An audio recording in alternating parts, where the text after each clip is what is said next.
Welcome back to the Philly Film Room podcast. We have preseason football back, which means one thing.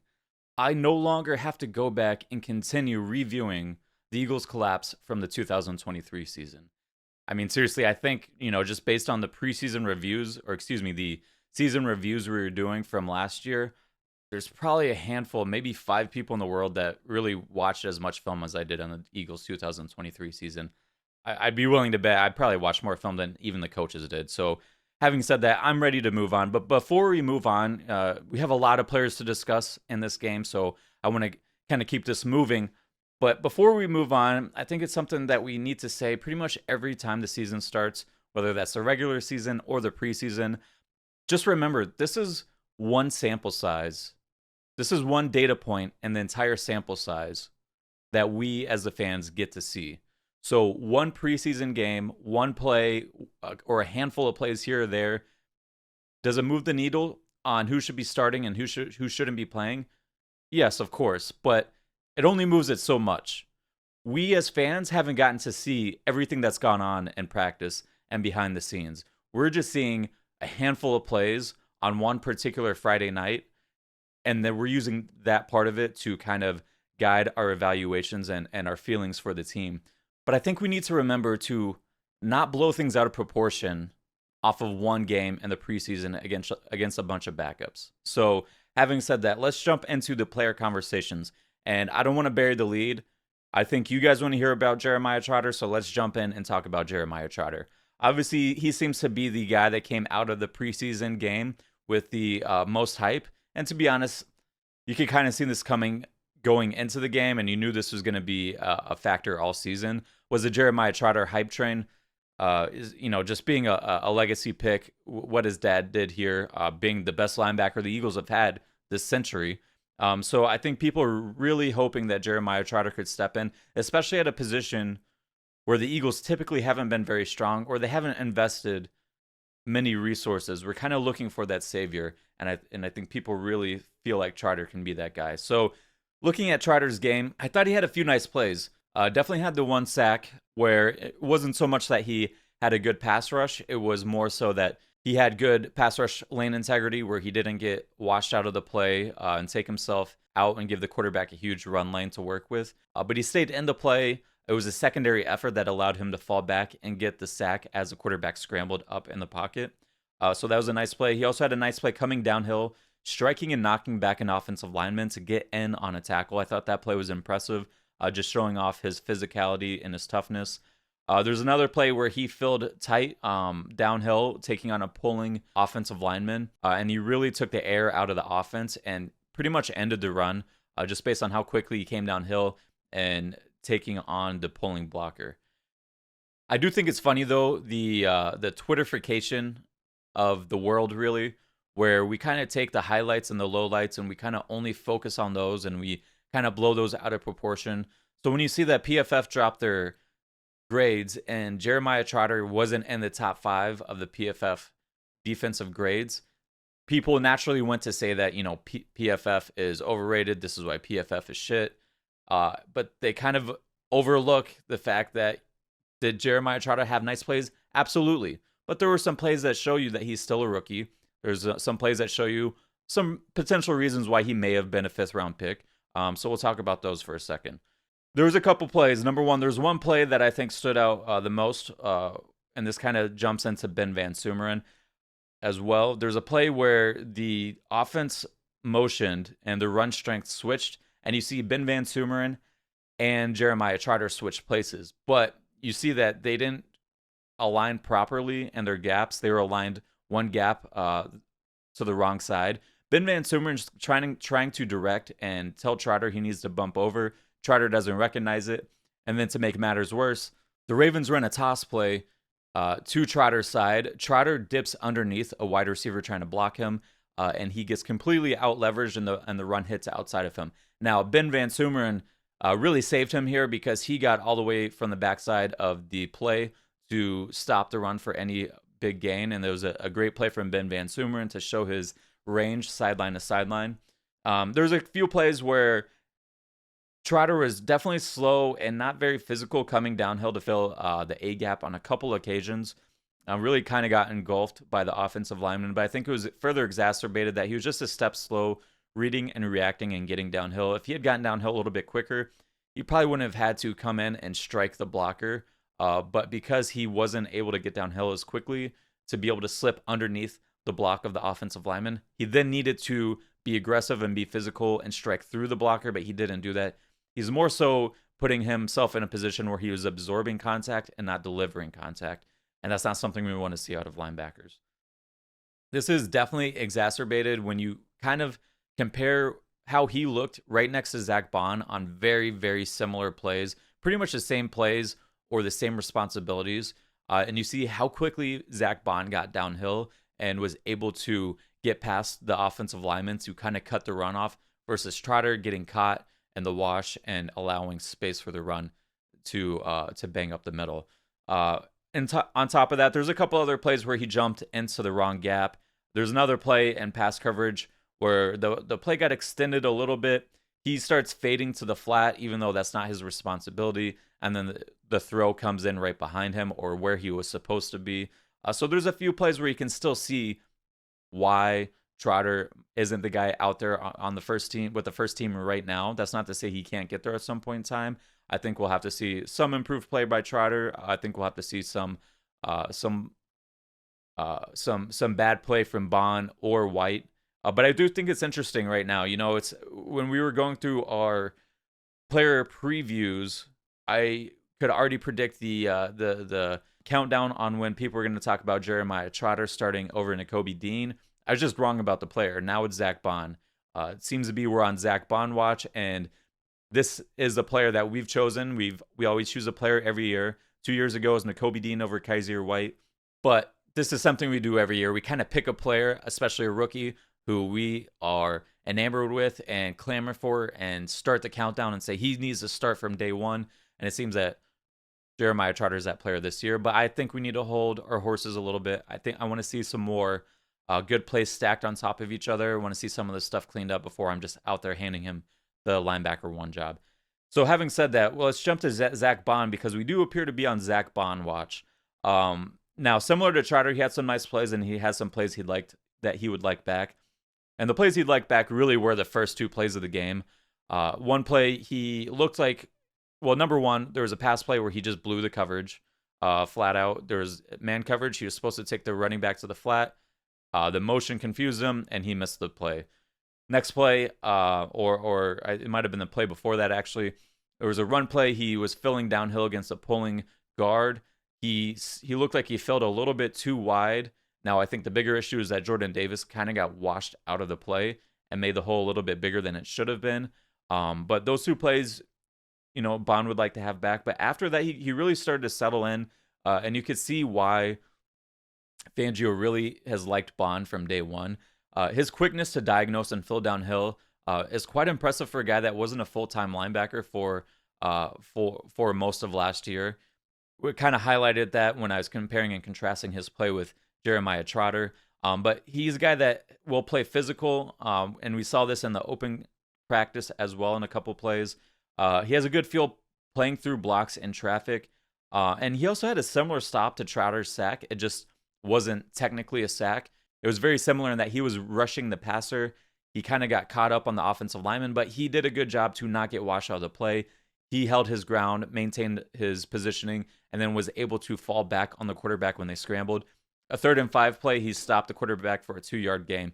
Very similar to Trotter's play, but they're pretty much nobody's talking about that for Bond because he's the guy that everyone wants to be relegated to the bench. But good play by him there. He also displayed good movement skills in space. He's definitely a fluid mover. He has good mobility that allows him to stay and play in a good stance, good pad level, good leverage. This helps in coverage when he needs to pivot and change directions. This also helps when he's scraping to the ball in the run game. Being able to keep a low pad level is incredibly important because you need to maintain your power angles for when you need to tackle someone and unload and stop them from continuing their run forward. Having said that, with Bond, I still think he is a linebacker 1 over Trotter and Dean. Now, we did see Dean and not Trotter start to work in with the ones during the practice with the Patriots, so that is something to note. but Bond was still with the ones, rotating with the ones there. And he's had Fangio's approval this entire time in camp, right? He's pretty much taken exclusively first team reps. And again, this game is just one sample size. Now, if he continues to blow coverages, and this continues to be a theme that we see throughout training camp, if this is something that Fangio's seen, again, we can't see this stuff as fans, not being at practice and not seeing all the plays out there. Well, then yes, I think that's something where you're gonna have to put him on the bench and put someone out there that's not blowing assignments. But in terms of a play, quickness, physicality, I thought he was better than Trotter. I thought he was better than Devin White as well.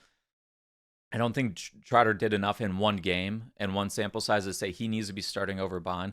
We need to see, we need to have more touch points. We need to see more play from both of these guys to really have a true feel on who should be the starter. Now, jumping to Devin White, I don't think he really did anything to stand out, and he only played 14 snaps. Bond only played 14 snaps. When you're only playing a handful of snaps, sometimes the plays just aren't there for you to make. You're kind of, especially at linebacker, you're kind of just filling your gaps sometimes and hoping the run bounces or falls to you. But oftentimes you're forcing the run to cut back to a different player. That's kind of the case with Devin White in this game. He did have one nice play on a blitz where he came downhill. He kind of, his gap was plugged. He bounces off the offensive lineman and falls back and gets in on a tackle. He was off balance on a couple times in coverage. So that's something that you want to see get cleaned up a little bit. If you asked me to compare who I thought moved better in space between Bond and White, I think it was Bond, definitely. Now, jumping to Nakobe Dean, similar to Devin White, I don't think he did a ton to stand out in this game. Again, I don't think there were a number of plays that really came his way where it was there for him to make. He did have a nice play coming down on a pass breakup on a check down. Again, Nakobe moving downhill is one of his strengths, and I thought that was a perfect play for him to make in coverage. He did have a nice second effort on a blitz where he really got his legs taken out pretty hard on a cut block by a running back. But it was that secondary effort to stay with the play. He got back up quickly and got a quarterback hit and pretty much ended the play. With Nakobe Dean, again, talking about the Twitterification of the world, I think Nakobe, the feeling on Nakobe, the sentiment on Nakobe has gotten a little too negative, in my opinion. You see, especially, some of the beat reporters will tweet out that Dean got beat in coverage, and I don't think at this point in time it should be that big of a surprise that coverage isn't his strong point. But then you'll see everyone in the comments are saying Dean's a bust, Dean is this and that, he can't play in the NFL, and listen, he can play in the NFL. It's just that, and coverage is not his strong suit, and especially moving backwards, having to swivel and move his hips and get depth and change direction. And in that regard, I think is where he struggles in coverage. Like we mentioned in our preseason positional reviews of the 2023 season, we mentioned that Nakobe, he's a good run defender. Coming downhill, he's physical. He is quick at diagnosing runs and where they're going. He provides value on plays like that. He provides value as a blitzer, whether that's getting to the quarterback or knocking the running back into the quarterback's lap and forcing that quarterback to bail out of the pocket, or not giving him a platform to step up into the throw. These are things that Nakobe Dean can't contribute to an NFL team. Is he going to be a liability in coverage to a degree? Most likely throughout his career, but you can mitigate some of that stuff, right? Especially as he gets more comfortable playing more coverage in the NFL, especially compared to college. I think the sentiment's a little bit too negative on him. I think he does have things he can contribute for an NFL defense. Now, the guy that I thought had the best day overall was Ben Van Sumeren. In terms of the linebackers, I thought it was Ben Van Sumeren. I thought he was quick to diagnose and trigger downhill. He was physical, filling the gap. There's a couple examples. One where he collisioned a pulling center and bounced off him and got the tackle. There's another play where he shut down a run to one side where he filled on a pulling offensive player. He was also fast and physical, flying down to stop a screen almost single-handedly. Nolan Smith kind of got all of the buzz on this play for his effort from the backside, and Nolan definitely made a great play. I don't want to take anything away from that, but that play isn't there to be made if Ben Van Sumeren doesn't fly downhill, quickly take away space from the offense, collision the offensive lineman, force the run to bounce back in, and then still have the wherewithal to be able to get back in the play, force a running back to cut back even more into Nolan Smith, where they both ended up teaming up for the tackle. I don't think that's a play that Trotter or Nakobe Dean make, because I don't think they have the speed to close space as quickly as Ben Van Sumeren did on that play. And if you look at the play, there's 3 offensive linemen, Ben Van Sumeren, and pretty much nobody. So if he wasn't there to make that play, that was going to go for a long gain. I mentioned the play already where he kind of saved Trotter on a toss play. His speed to chase sideline to sideline is the best on the team. I'd say he's faster than even Devin White. He had definitely had a win as a pass rusher where he had a nice little club swim move against a running back. The ball just got out quickly, so you didn't get to see him with the quarterback hit, but it was a win by him as a pass rusher. There's also another play he got his legs chopped out on a cut block, but like Nakobe, he did a good job sprawling, got back up, and was able to get in and get a hit on the quarterback. And then he had an impressive tackle in a goal line stand where it was he essentially could not let the running back get any forward yardage or it was going to be a touchdown. He did a nice job lowering his pad level, exploding through the running back, and stopping him dead in his tracks. So I thought overall Ben Van Sumeren had a nice day. And I'd really like to see him get some more reps with the second team unit. And who knows, maybe even in practice, we can start seeing him get some looks with the ones to see if how he looks playing with better defensive linemen in front of him and going against better talent on the offensive side. Now, jumping to the running back conversation, again, I think Gainwell kind of fits into that same rookie watch where people are expecting Will Shipley to come in and just take the RB2 job.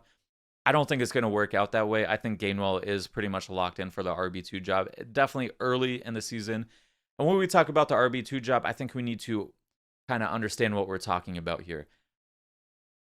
Even if Shipley were to take the RB2 job, I don't think it's just going to come in and be a split where Shipley takes 100% of the remaining RB2 carries and Gainwell just kind of disappears. It's going to be a split one way or the other between these guys, whether it's Gainwell's taking 60 to 70% of the RB2 snaps and Shipley gets the remaining 30 to 40%, or vice versa. I don't think this situation where neither one of these players just doesn't play at all. Having said that, I did think it was interesting coming out of this game. Shipley was the one that got a lot of love from a running back perspective. I thought it was Gainwell that had the better performance and the limited showing that he had. First of all, he led the team in yards per carry at 5.8. Shipley had 3.3 yards per carry. He obviously had the touchdown on the pass reception. That was a play that you expect an NFL player to make. It wasn't, I don't want to downgrade Shipley for that. Not at all. I don't want to take away from what he did. He did the play that was expected of him to make. It wasn't a wasn't a wow play from Shipley where it really moves a needle one way or the other in my book. But Gainwell, as far as a runner, I thought he showed good patience and vision. Especially there was one play in particular where he manipulated a linebacker out of the hole with his patience and a slight little hesitation. And it gave the offensive lineman time to work up to that linebacker. And then he darted through that hole that was created just based off of his patience. I thought he was explosive running through the hole. I thought he had excellent ball security. And I thought he ran hard. He only had 4 carries. And again, I think his workload is kind of indicative of what the coaches feel about him and his standing with the team.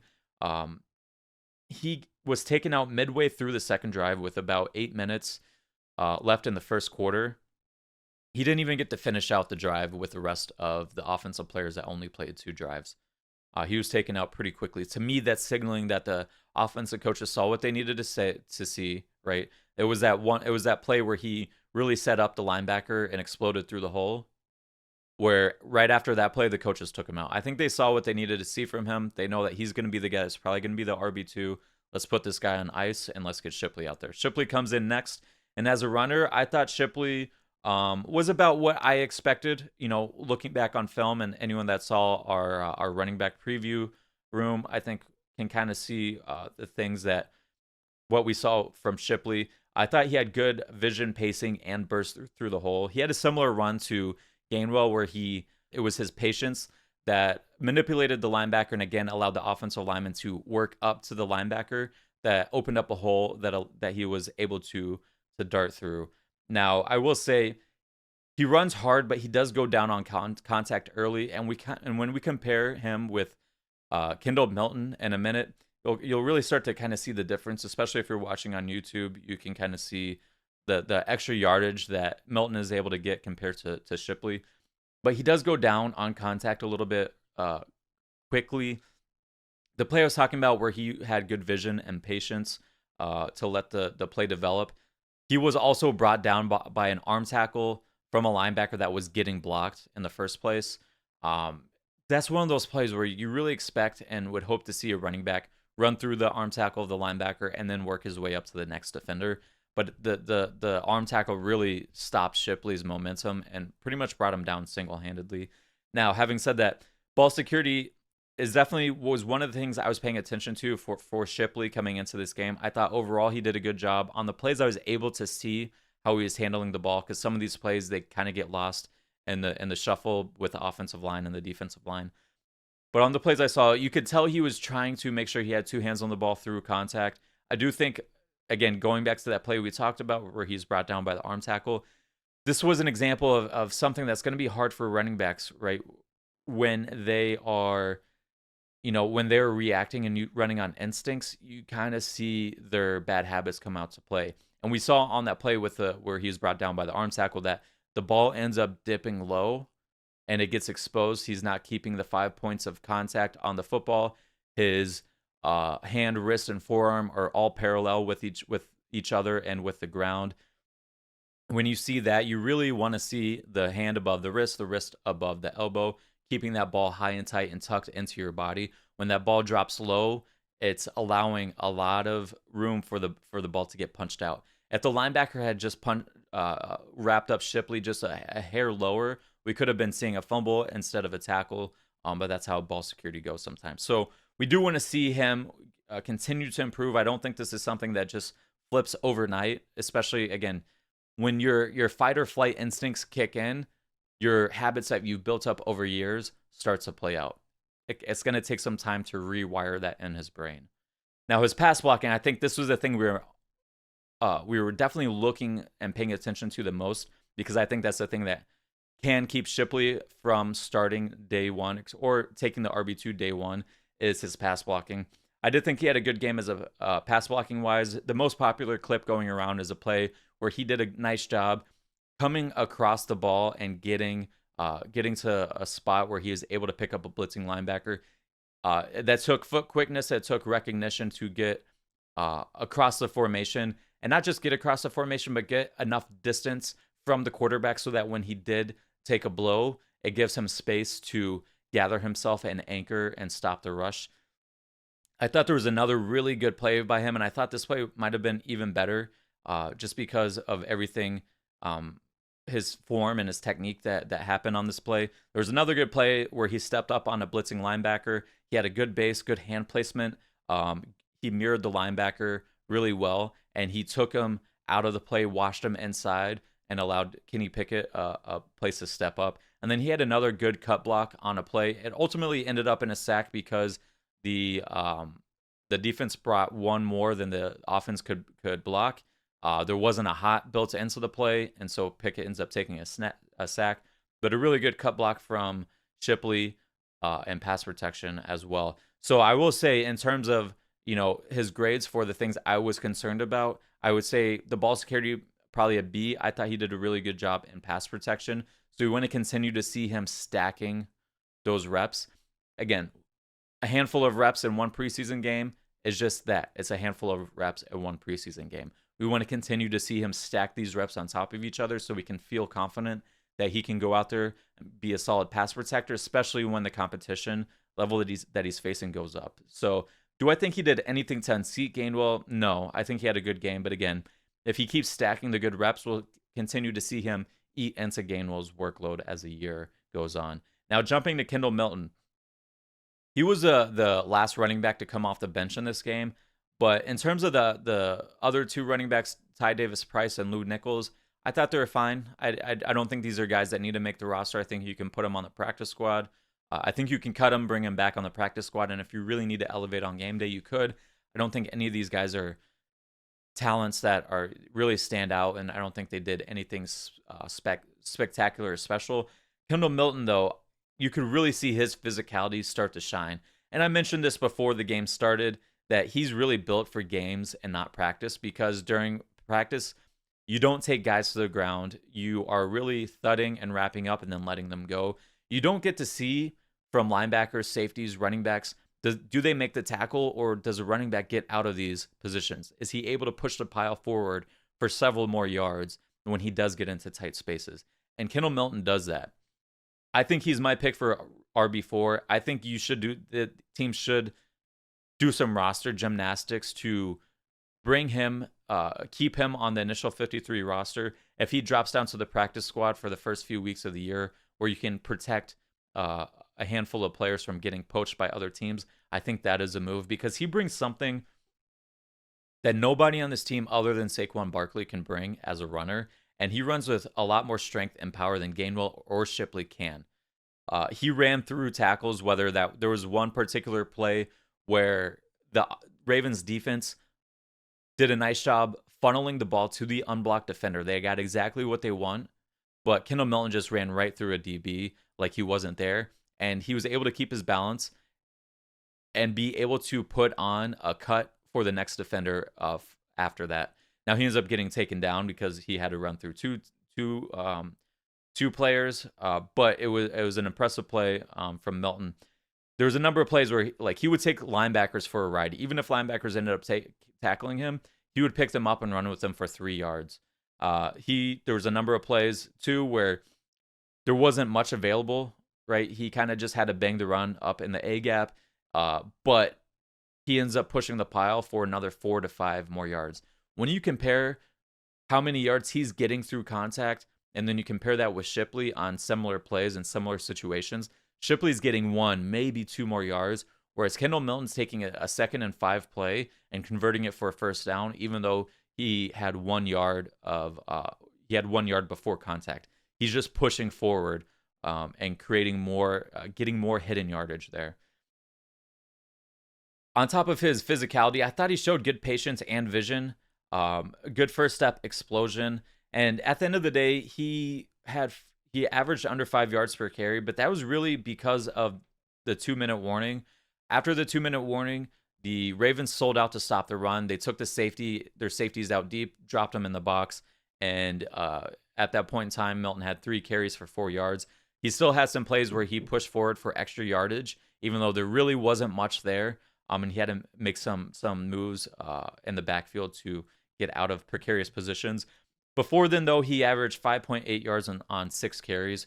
So he matched Gainwell's high for the game of 5.8 yards per carry. I think he's earned some more playing time. And he's one of those guys, like I said, he's not going to show out very much in camp, where the guys that show out the most are the ones that have the speed to outrace you down the sidelines or to put on nasty juke moves or be receiving weapons out of the backfield. That's not Kendall Milton's game, but he does bring an element to this rushing attack that I think can be useful, and especially useful if Saquon Barkley were to go down for an extended period of time. All right, let's keep this moving. Moving to edge rusher now. I'm going to start with Nolan Smith. I thought he was solid as a run defender. He gets everything out of his body that he can. He plays with such good technique. He's pretty nuanced on his ability to shed blocks, set up blockers, and then shed them to get into the run game. He has one particular move, especially when he's going against tackles. I think he understands that due to his size, on initial contact, he's getting moved the vast majority of times when an offensive tackle is blocking him. But he does this little move where he kind of hops into a split base, but as he's hopping, he's doing at the same time, he's extending his arms and sinking his hips. And then when he lands into the split base, he has perfect position, good lockout, good leverage, and he's able to twist and turn and pull these offensive linemen off of his body so he can get back into the run play. I think he's really kind of mastered that as a run defender. His pass rush was, I would say, a mixed bag. I think if you initially look at it, it's like, well, he wasn't very successful with that. And I didn't think he was going to be a guy that came in and flipped the switch from what we saw last year to all of a sudden being a guy that's getting pressures nonstop and being a relentless pass rusher. I wanted to see some semblance of a better pass rush game plan. His technique needs to improve, right, to be more efficient with his moves, but you can see him adding more moves to to his bag. He tried to stab, chop, rip move. He never brought the rip, so he's not going to finish those plays when that happens. He also tried a move against a high punch. He missed, but he immediately went to transition using a forklift technique to lift the offensive lineman's hands off of his pads. Again, ended up not working, but I do like to see him transitioning to the secondary rush moves, and it's not just him kind of running down the middle of an offensive lineman. He did try using these long arm moves to set up a ghost technique. He didn't convert on the ghost technique. He ended up getting pushed out of the play, but I think you see the semblance of a pass rush game plan coming together. My biggest issue is he's not finishing his moves. If he'll start a move, but he's not finishing through with a rip or with a swim move. And to be honest, he's mainly going to be finishing with rip moves due to his height, due to his ability to bend around the corner. But he's starting and getting halfway through the rush, and then it just kind of fizzles out from there. So I'd like to see that improve. He did have a sack, and though the sack was a little bit of somewhat of an unblocked pressure, you could see the offensive lineman get back out to Nolan Smith and kind of square up with him again. Nolan stutters, which stops offensive lineman's feet, and then Nolan dips his shoulder and bends around the tackle and ends up getting the sack. That is what we're looking to see. I know it wasn't a traditional pass rush set, but the way he was able to use a stutter move to stop the offensive lineman's feet and then re-accelerate and bend around the corner, those are things that I would like to see out of Nolan Smith.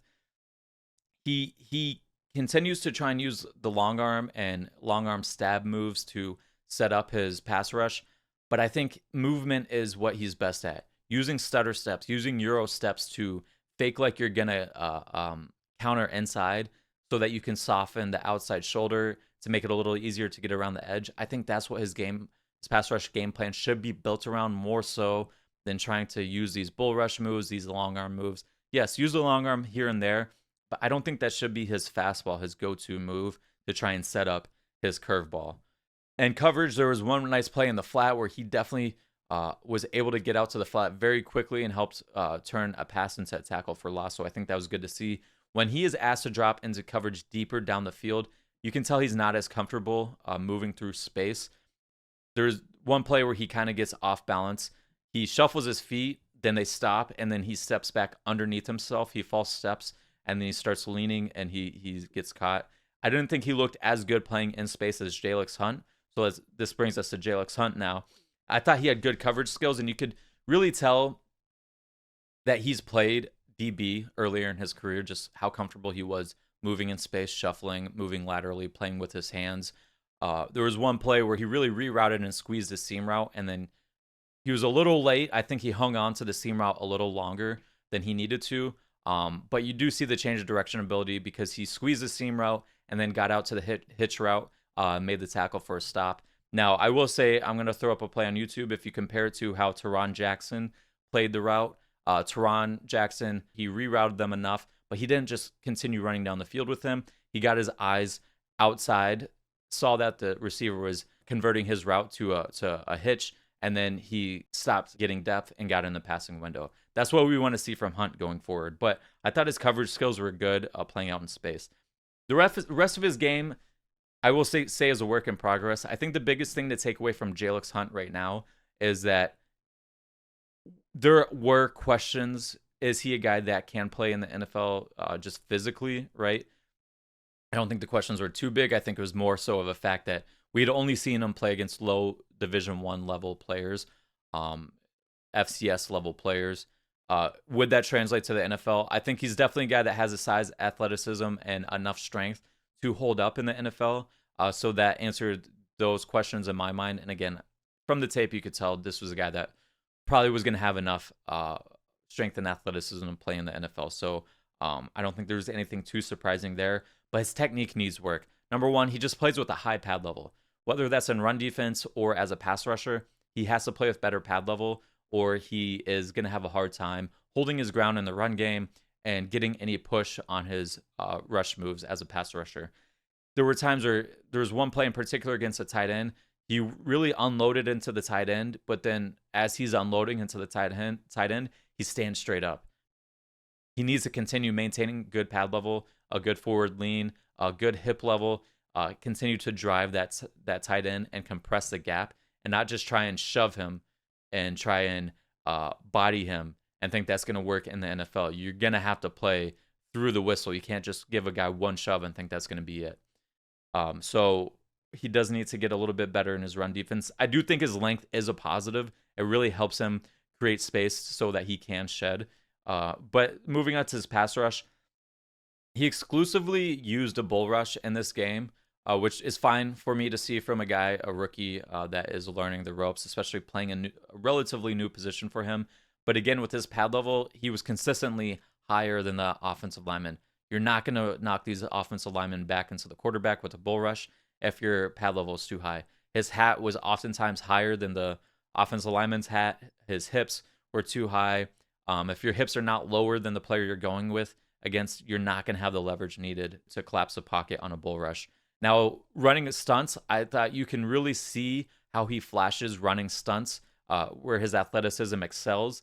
But he did telegraph his stunts a little bit. His shoulders would point inwards, and he would start leaning in when he was gonna twist inside. He needs to sell the upfield move better so that he's not telegraphing that he is gonna run stunts. But you can see the vision with how much Fangio likes to run stunts, especially on longer down and distances, that there is a future for him to be an effective player, especially when you add his coverage ability as well. He is a weapon in some regards. He does need to get better overall as a player, though. Moving on, though, I think Patrick Johnson, a lot of people think he is going to make the team. He does have special teams ability. Word out of camp is that he is looking better. He did have the sack to end the game. I think that was more of a bad rep by the offensive tackle. He just kind of opened up the gate and let Patrick Johnson run right around him. And my one viewing and my one sample from this entire training camp where I get to see and watch and evaluate these players, I think the player that looked the best at edge rusher this game was Teron Jackson. He only had a handful of plays. I think it was 12 snaps that he got to play. His form and technique in run defense, you can tell, is just night and day difference from a guy like Jalix Hunt. He plays with good pad level, good technique. He's not just stalemating with guys. He is shutting down, collapsing, and constricting run lanes. When you watched him as a pass rusher, did every move he threw win? No. I mean, the best pass rushers win about 20% of the time. But you could tell he had more tools in his bag, whether he was using double swipe moves, bull rush moves, inside counters. He had one nice bull rush where he lifted an offensive tackle off the ground and pried through his inside shoulder. He had another play where he had a nice inside counter move from a club that won quickly, but the ball got out of the quarterback's hands very fast. I'd like to see more of him, right? I mentioned the play in coverage earlier, comparing him to Jalix Hunt. I thought he did a better job playing coverage than Jalix Hunt did in that one play. That was the only play he got to drop in coverage. He just had a better understanding of where he needed to be. That's not to say his ceiling's higher than Jalix Hunt in terms of coverage. I just think that that one particular play, it was more of a teach tape rep compared to Jalix Hunt's play. I will say this, though. I do think Teron Jackson, from this one sample size, now he could have been shit the rest of camp. I think from this one sample size, in my mind, thinks he should earn some more playing time in these upcoming preseason games to see what he really has. And I'd like to see Teron Jackson, even if he doesn't make the roster for the Eagles, I hope he sticks around with the team somewhere. He's the guy that came to this team in 2021, has been working his tail off to become a better player. And you see flashes of it every single offseason. And I think he's kind of really putting it all together for this season. You can tell that this is a guy that's been working at his craft for the past 4 years at a professional level, especially when you compare it to a rookie like Jalix Hunt. It's just night and day difference, that technique and the level of play that he brings. And if we had to start a game and say, who are the best players that you're going to put out there from your edge rushers from day one? It's Sweat, it's Bryce Huff, it's Brandon Graham. After that, I think you can make an argument, at least from this viewing of what I saw, that Teron Jackson is the fourth best player right now.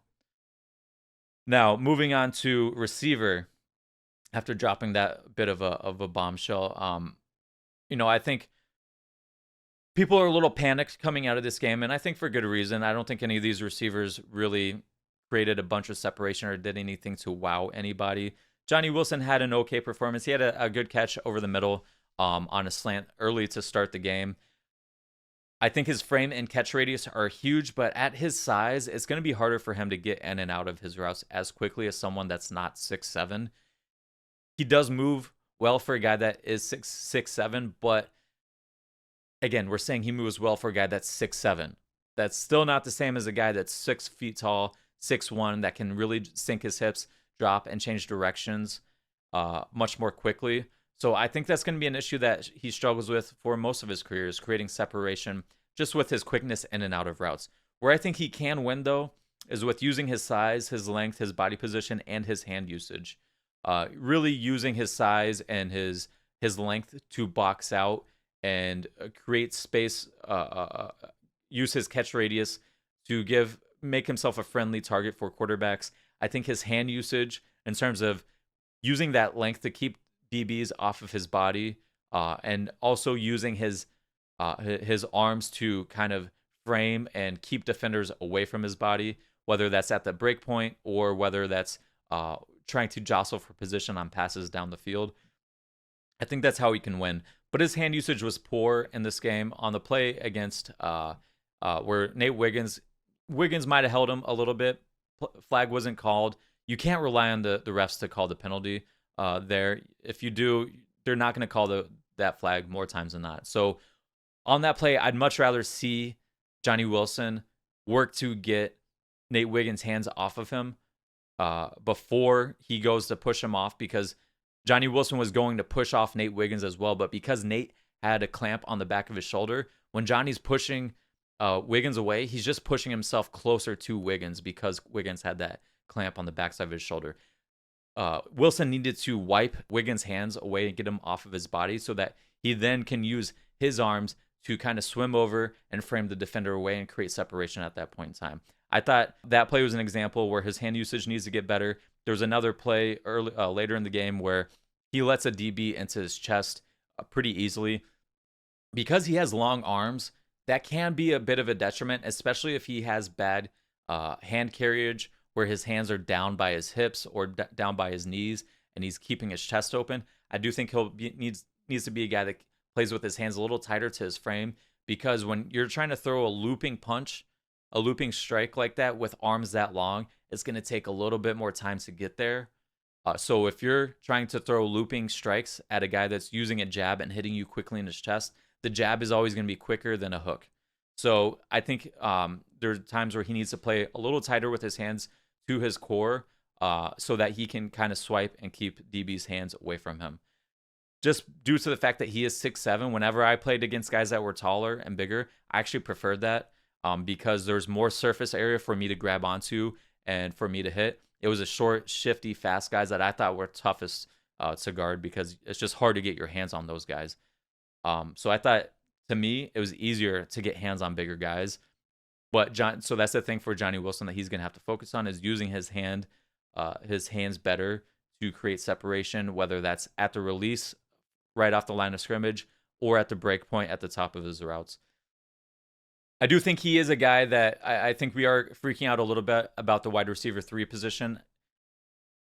If you had to say, is this guy, AJ or Devontae goes down, is he the wide receiver 2? Okay, yes. Are you in trouble a little bit there? Sure. But you can lean into Goddard. You can lean into Saquon Barkley. It doesn't need to be the same passing attack. Most teams in the NFL don't have a three-headed monster at receiver, also have a guy like Dallas Goedert, and also have a guy like Saquon Barkley. So if AJ or Devontae were to go down, are they in a bit of a precarious situation at receiver? Yes, but I think you can game plan around that to a degree, and that's on the coaches to game plan these receivers open a little bit. So keeping that in mind, if Johnny Wilson does continue to run with the ones, how is best to use him? Where is he going to be effective at? I think he can play inside, where he is a guy that's being a big target over the middle on hitch routes, on drag routes, on short routes over the middle. I also think crossing routes are things that he can run. I wouldn't run him on, sharp cuts, 90-degree out routes or in routes, dig routes, things like that. It's just he's going to be slower out of his breaks. It's going to be more likely that DBs can get a jump on him at that point in time. But things where he can really stride out and not have to break down and chop his feet too much. So crossing routes, drag routes, things like that, I think he can be utilized on. I think he's a guy that can be a deep ball threat. And I know people think deep ball threat means you have to be a fast guy. The vast majority of passes that are thrown deep end up being jump balls anyways. You look at AJ; he's by no means one of the fastest receivers in the NFL. It's uh, his ability to position his body, to track the football, to be physical as you're jostling for position down the field that really allows him to excel as a deep ball receiver. With Johnny Wilson's frame, with his length, that's something that he can develop into. But here's my thing with that. When you have the opportunity to throw a 50-50 ball deep down the sideline, are you going to turn down AJ or Devontae to get it to Johnny Wilson? I think if you pre-snap, you see that you're going to have a one-on-one opportunity and you want to take a shot deep, well, then you're going to, hot route AJ or Devontae into a fade, whether that's from the outside or maybe a slot fade from the inside. To me, it's kind of tough to see where does Johnny Wilson get those targets that really highlight some of his big play ability, just with how this roster is constructed. But I do think he can be a role player as a blocker. I think his size and his length makes him a big body, makes him a big obstacle when trying to get around him as a DB. Now, I do think because of his size, he's not as quick laterally. There was one play where DB kind of just ran right by him, and Johnny Wilson was too slow to react, even with his length. So I think that needs to be a bit improved upon. Just his fundamentals, his technique when he's coming down to approach a DB in space. Now, getting to the rest of the receivers, Britton Covey, I think he led the team in receptions this game. He's been an underneath target pretty much. He was an underneath target pretty much throughout this game, whether he's catching hitches, catching bubble screens, catching drag routes. That's pretty much where he was used, and I don't think he's going to be used really outside of that. I think his lack of burst and long speed, like there's a couple of play, definitely one screenplay where you see him catch it, and he ends up having to juke back into the defense that's flowing and pursuing to him. I do wonder if a faster play, if a Paris Campbell had that ball in their hands, does he just outrace the DB down the sideline because there was some space there? I don't know if he trusts his hands as well. He definitely is a body catcher. Every pass he caught in this game was him catching with his body. And the pass that we saw him catch in the open practice that was going around the internet, it was him, again, catching with his body. There was one play in this game where he's jumps up to catch with his body on a play where he did not need to jump at all. He could have just sat there, plucked the ball out of the air. And the thing why this is such a big issue is because it's slowing him down when he needs to turn and pivot and get upfield. By having to jump, catch, and then wait to get on the ground so that you can then use a drop step and turn and get upfield, it slows you down. It takes away yardage from the offense. And if he's not trusting his hands at that point in time, it's just going to lead to bigger issues later down the road, especially on plays where there's more contested passes, where there's tighter coverage. When you're letting the ball come into your body, you're letting the DB have an opportunity to get their hand in and swat the ball away, as opposed to if you held your hands out and caught the ball away from your body, that's further distance for the DB to go and try and knock the ball out of his hands. So that's something I'm going to continue to watch with Britton Covey this preseason. Does he show a better ability to catch with his hands, or does he continue to rely on catching with his body? I also don't think he's going to be great with doing the dirty work, with the blocking inside, kind of sealing, right? If you're asking him to crack a defensive end or a linebacker so you can run a toss outside of him, I don't think that's really where his strong suit. So I do wonder a little bit, is he legitimately going to be the wide receiver 4 or 5 for this team? I don't know. I think there's better options out there. I think when Paris Campbell comes back, he can do all the things that Covey does, but to a better degree. He's just a better athlete. John Ross, I thought in particular, he had struggles creating separations down the field on a couple deep passes. He got thrown off his route on one play where he kind of got jammed pretty well at the line of scrimmage. I do think out of any of the receivers we talked about, he did create the most separation when having to work back to the quarterback or having to, on curl routes or speed out or anything like that. I did think he had the best ability to separate underneath. But again, he's had drops issues throughout his entire career. As a big play threat, his completion percentage is very low compared to other players of his mold. So none of that I saw was surprising. Anaya Smith, rough day overall, particularly as a punt returner. I think you could see, I think that injury that he was dealing with where it caused him to miss OTAs, pretty sure he had surgery on it.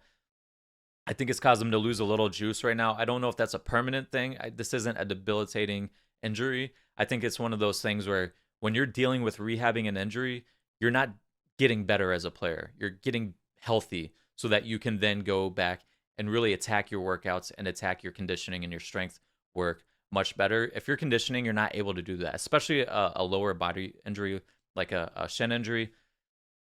You're not like your explosion is going to take a dip as you're going through your rehab process. So I think that's probably a little bit what we're seeing with Ainias Smith right now in terms of his athleticism. I think this is going to end up having to be a redshirt year for him essentially, and hopefully he can come back next offseason with a little bit more juice so we can see him and his tackle breaking ability, his creative ability with the ball in his hands. Because with a lot of the things that Covey is doing right now, I think are things that they wanted Ainias Smith to do, where you can catch some of these hitch routes underneath, work through and play through contact, create some extra yardage after the play. Those are things Covey just doesn't really bring to the table. So I think they wanted that with Ainias Smith. Now, his drops need to get better, and that's what the biggest surprise to me is. I think Eric did a good job of kind of warning people that, hey, Ainias' injury might slow him down coming into this year. What I thought the bigger surprise for me was his hands and his drop issues that we've heard about throughout camp. Having said that, the one time he did get targeted in this game, he saved Tanner McKee from an interception on a very tight contested throw. So I thought that was interesting. The thing with Ainias, and I mentioned it when we talked about him and the player previews and after the draft, he's a guy that I don't ever think is going to be a big separator against man coverage. I think he's a guy that he's going to get almost all of his targets against zone coverage underneath, especially in Kellen Moore's system that runs a lot of quick game, a lot of quick passes underneath. They'll run bubble screens, drag routes, jet sweeps, things like that. I think he's a guy that will live finding the soft spots in zone. I don't think he's ever going to be a guy that is routing people up and beating people consistently in one-on-one coverage. So just keep that in mind as we see Ainias Smith's career continue. Jumping to corner, the biggest takeaway for me here was that Quinyon Mitchell was the starting corner and base, and then he was a starting corner and nickel. So to me, does that mean he's above Isaiah Rodgers? I don't know. I don't think so at this moment.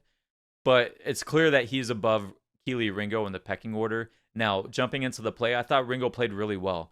He was impressed the majority of the night, but I thought he showed patient feet, did an excellent job squeezing routes to the sideline. He had 2 pass breakups. There was one play on a back shoulder fade where he did give up a completion. That's going to happen. I thought overall the coverage was good on that play still. But I think Ringo, if one of these guys goes down, I'm very confident in Ringo stepping up and being able to fill in that role. And I think the future is bright for him, even going beyond this year. I think Ringo's play, a lot of people are talking about the Eagles need to re-sign Isaiah Rodgers right now.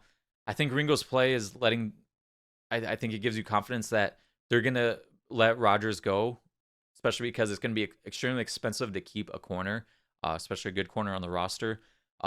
You have good young players on rookie contracts, and Kelee Ringo, Quinyon Mitchell is going to take over that starting job next year. You got Cooper DeJean, who we still need to see in action. But when you start to look at this team in the future, I think Ringo's played this camp is giving us confidence for the future going forward from this position. Quinyon Mitchell, like I mentioned, starting outside corner and base, starting slot and nickel. He had a good pass breakup that probably should have been an interception. Very patient in his technique, but then very quick to close and undercut the route. He showed off his speed, matching a go route as well down the sideline. And he had good communication on the goal line on a couple reps. One was a play where his receiver motions to the other side of the field. Him and Bradbury swapped roles, so they did a good job of communicating and making sure they were both on the same page and switching up those roles. There's also another play where the Eagles are playing a red zone style of cover one, where the post safety, because there's no deep post for them to cover, they kind of are able to mix and match and pass off route responsibilities with a corner. On this play, Maddox was passing off route responsibility with Mitchell.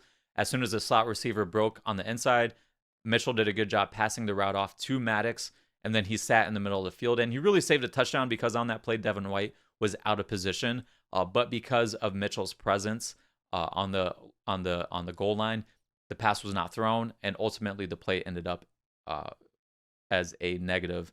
I think that was a play where Zach Bond came in and got the stop, if memory serves correct. Isaiah Rodgers, he gave up one big pass over the middle. I think it was a tough play for him to make. The offense aligned the receiver at the top of the numbers. That kind of changes your leverage rules as a corner, where normally in cover one, you're going to play with inside leverage. As they start to move that receiver closer and closer inside, you now have what's called divider rules. And once they get on the inside of that divider, that corner is now going to play with outside leverage. The Ravens brought in the receiver enough that now Isaiah Rodgers is playing with outside leverage. Then they run a deep end breaking route, and it's an end breaking route against a corner playing outside leverage. I don't think there was any corner that was stopping that particular play. I'm not going to downgrade Rodgers too much for that one play. I did think he looked quick and agile and off coverage, breaking on plays. The thing with watching DBs is as much different than watching offensive linemen, defensive linemen, linebackers who are involved in pretty much every single play to some degree. Sometimes corners are just backpedaling or they're just kind of covering grass, and there's not a whole lot you can take away from it. So some of these plays, there wasn't a lot to take away from Rodgers' play. Even Quinyon, there was a nice pass breakup, but other than that, he wasn't really involved in too many plays. I guess we should talk about some of the other corners. Particularly, I don't think Ricks is so much better than Jobe, or I don't think Ricks is such a great coverage corner that you need to keep him on the roster over Jobe if Jobe is just that much better of a special teams player. I know you want to keep good DBs. I'm not really that sold on Eli Ricks. And even having said that, what is his path to playing time, especially with the vast investment that the Eagles have made in other corners to upgrade that position? It would take injuries to Slay. It would take injuries to Mitchell, Ringo, Rodgers, DeJean. It would take injuries to 5 DBs before you're then thinking about, does Eli Ricks get on the field? So to me, if he's not providing special teams value, it's hard for me to see them keeping him on the roster. Maybe they can convince some team to trade for him, and we can get someone back, whether that's a more safety depth or a receiver to compete for a position. But I just don't see the benefit of keeping Ricks on the roster. Jumping to offensive line, Mekhi Becton, I think the biggest takeaway from offensive line in this right guard battle, Becton is going to be the guy. He played one drive and then got taken out. Tyler Steen played the rest of the game. There wasn't a whole lot to take away from Becton's snaps in this limited showing. You can tell, though, that his length and his strength are going to shine playing inside. And what's really going to help him is playing inside is the fact that he had issues playing outside in terms of his range and his foot quickness and his pass sets. He was just letting guys get outside of him and beat him outside way too easily. He was just a little slow-footed playing at tackle. That should be mitigated to a degree playing inside. That's not to say that there's quicker defensive tackles that will give him issues, especially when they're able to move him side to side. But it's not as big of an issue playing outside at tackle. And he can also use his length to get on guys quickly and win there. Jumping to Tyler Steen, I don't think he did too much to gain ground in the right guard battle. I think he looked solid overall. I think he looked much better, especially in terms of his technique. And when his technique, I really was honing in on his posture and his strike timing. Last year in his one start he was way too far over his toes. He was getting off balance, and it was really hampering his ability to change direction, to strike with power, to get into his anchor. I thought he did a better job of that this game. He's definitely quicker than Becton. There's a number of plays where he was able to change direction and to match on some twists and some stunts that were pretty impressive. But I don't think there was anything that showed me that he needs to be the starting right guard. But if he ends up having to play, I'm more than confident that he's going to be able to hold his own enough. It's not going to be a detriment to this offense. Going to the rest of the offensive line, I think this team has pretty good depth from what we saw in the first preseason game. Fred Johnson looked good and serviceable as a backup. Brett Toth, he had some snap issues last year. He had a couple low snaps this game, but overall was much better. Apparently, it was just ruining practice last year with how bad his snapping was. I thought he was okay as a backup. He had some good athleticism to play in space. Trevor Keegan, I thought he had a very solid debut. He's a smart player. He recognizes stunts very quickly. He had good posture and strike timing. He refits his hands quickly. You can tell that he was really well coached over at Michigan. Now, he doesn't have the quickest feet in the world. He's not going to wow you playing in space. But I do think his overall technique does help to mitigate some of his issues in terms of his foot quickness. I don't think he was quite as good as a run blocker. But again, this is a guy making his first preseason, getting his first NFL action as a rookie. I thought overall was a very positive debut. Moving to the interior defensive line, I don't think there's a whole lot to take away from this. I think Marlon Tuipolatu and Moro Ojomo looked good in the run game. Especially Ojomo, he did a good job holding his ground against double teams, which is particularly impressive for a guy that's only probably about 280-ish pounds. He also maintained his position on combo blocks as he's having to work to fight off a double team as the run is moving down the line of scrimmage. I thought he did a good job on that. Both of these guys, pass rush is going to be a work in progress for them. I think Moro Ojomo, his long arms and his natural pad level that he plays with does give him a good foundation and base to be a power rusher. There was a pretty good play where he was able to pry open the inside shoulder from a guard to get some pressure on the quarterback. I think he has the athleticism to be used on interior stunts that Fangio likes to run. But Marlon, I think he is a guy that is likely going to be just mainly a run stopper. I don't think he's going to give you a whole lot as a pass rusher, especially at this point in his career. Moving on to safety, Maddox, I didn't think he didn't get challenged too much, and especially in the ways that I really wanted to see him, which is him coming to fill a internal run gap from the top down, right? So having to fill the B or C gap, dropping down from about 10 yards deep from his safety position. That's different than having to play the run from the nickel position where you're a lot closer to the line of scrimmage. I wanted to see that, but we didn't get to see that in this game. His elite foot quickness and change of direction skills are going to be great for the position and coverage. Again, he wasn't challenged too much in coverage, but you can tell that his athleticism will carry over to playing the position. It's a mental aspect that I'd like to continue seeing from his end, where I really want to evaluate. But there wasn't too much to take away from this game for Maddox. Bradbury, I thought he had good man coverage on a tight end and in underneath coverage. There was some mental lapses, though. He got lost in coverage at least once. There's definitely a miscommunication with Maddox on one play. I'm not sure who was at fault here, but there was a player that they needed to sort out a route combination. It didn't get sorted out correctly, and you had two players guarding one. So that's a play that I hope to see get cleaned up going forward. There's also a play with Bradbury where he didn't get. There was a play where the Eagles were running man coverage against a bunch look, and when you're running man coverage, there's different ways you can handle it. The Eagles were playing what's called lock and level. Lock means you're assigned one guy, you follow him no matter where he goes. So it's standard man to man. You're not switching, you're not mixing based on which way the receivers release. You have this guy and you just follow him wherever he goes. Now, when you play that against bunch formations, the issue comes because you got so many guys clustered together that you now start to get pick routes and rub routes that occur naturally. So what defenses try to do to mitigate that issue is they have all three defenders play on a different level so that you're mitigating some of those rub routes. But Bradbury, as they motion as a bunch, Bradbury drops down to play on his guy, but he lines right next to Zach Bond, who's in coverage on the running back. So what happens now is Bond has to dip under Bradbury to then have to try and work back over top of a guy that is trying to set a pick directly on Bond to get the running back into free space in the flat.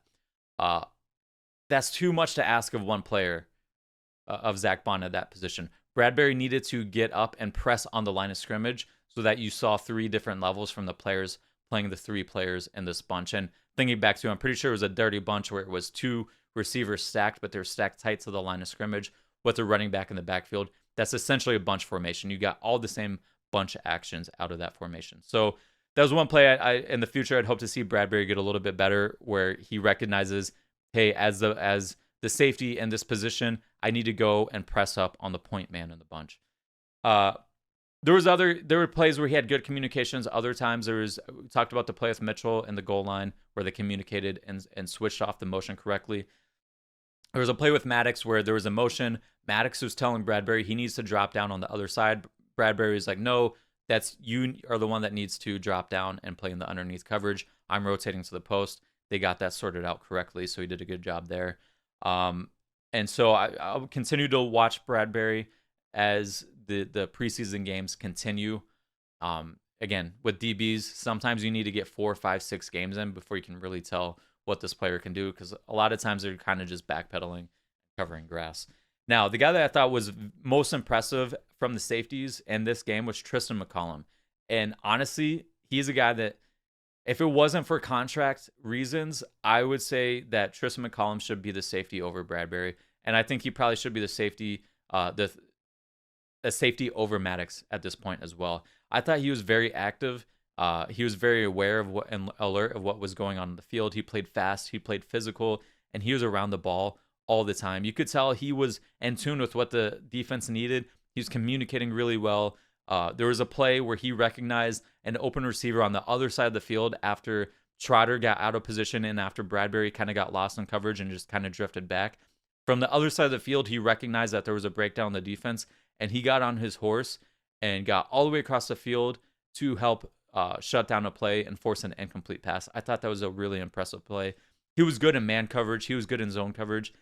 I was really impressed by Tristan McCollum, and I hope they figure out a way to keep him on the 53-man roster.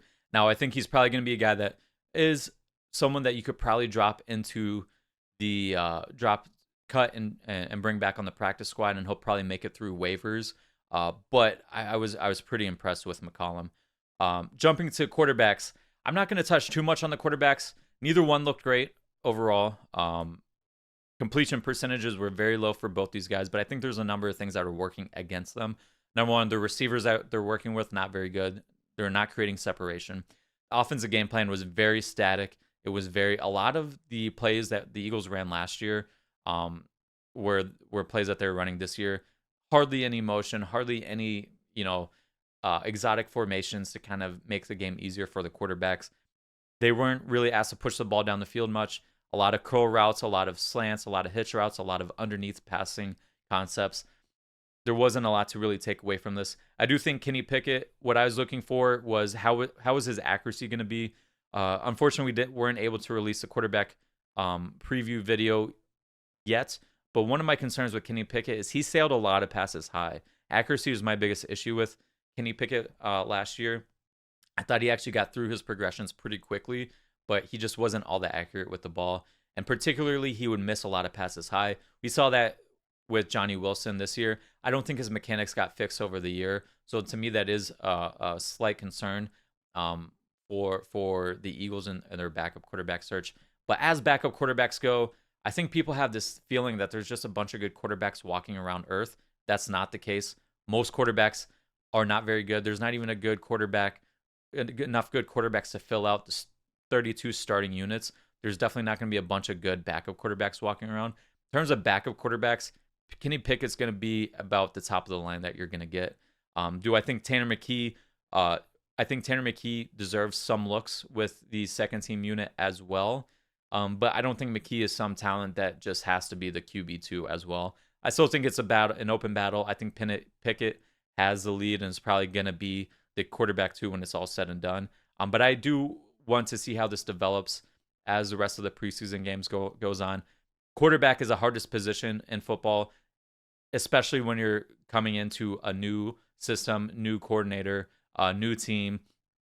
How do these guys develop as they continue to get more comfortability with this offense? That's what I'm going to be paying attention to. Tight end, I think it's kind of hard to see. None of these guys really stood out on the back end. Calcaterra, I think, is clear. He's the tight end too. He had one nice contested catch, but I think it's clear just from his snap counts that he is going to be the tight end too going forward.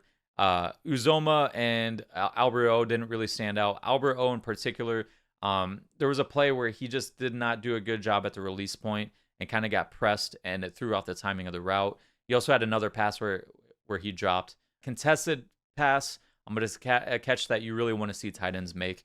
So I don't think he did anything to help himself from that standpoint. Uzoma, again, he's a guy that is not going to stand out really as a pass catcher. He's a guy that's going to be on the team for his blocking prowess. I thought he had a solid game as a blocker. If you ask me who I think makes a team as a tight end 3, knowing Calcaterra is tight end 2, I think it's Uzoma because he brings something that is he's a better blocker than Calcaterra, and he's definitely a better blocker than Albert O. Albert O, his strength is in pass catching. He's not bringing something a little bit different to diversify that tight end room as Uzoma is as a blocker. So having said that, there's a lot of players to get through. These were the guys that stood out the most to me or thought needed to be talked about as we're going through the different positions. So again, preseason, one game. Don't overreact to one play, one drive, one series, one game. We still need to see more sample points. But again, football's back, man. I don't have to watch the 2023 Eagles anymore. So having said that, very excited for this next game. I don't think starters are going to play definitely on offense, with the joint practice with the Patriots. Usually the starters get their work in with the joint practice, and this is a big game for us to see. Can guys like Jalen Hunt improve? How does Jeremiah Trotter look? Does Ben Van Sumeren get more playing time after having such a fantastic day? Does a guy like Teron Jackson get some more playing time? Does he show that he can fight for a position as an edge rusher on this team? I'm excited to see all of that. Does Kendall Milton get more playing time? He definitely should be the first one after Shipley in my mind. I think it should go, if Gainwell plays Gainwell, then Shipley, then Milton, and then Nichols and Ty Davis Price can fit in after that. But, we're moving on to the next game. So having said that, make sure you like, subscribe, tell your friends about the podcast. And until next time, go Birds.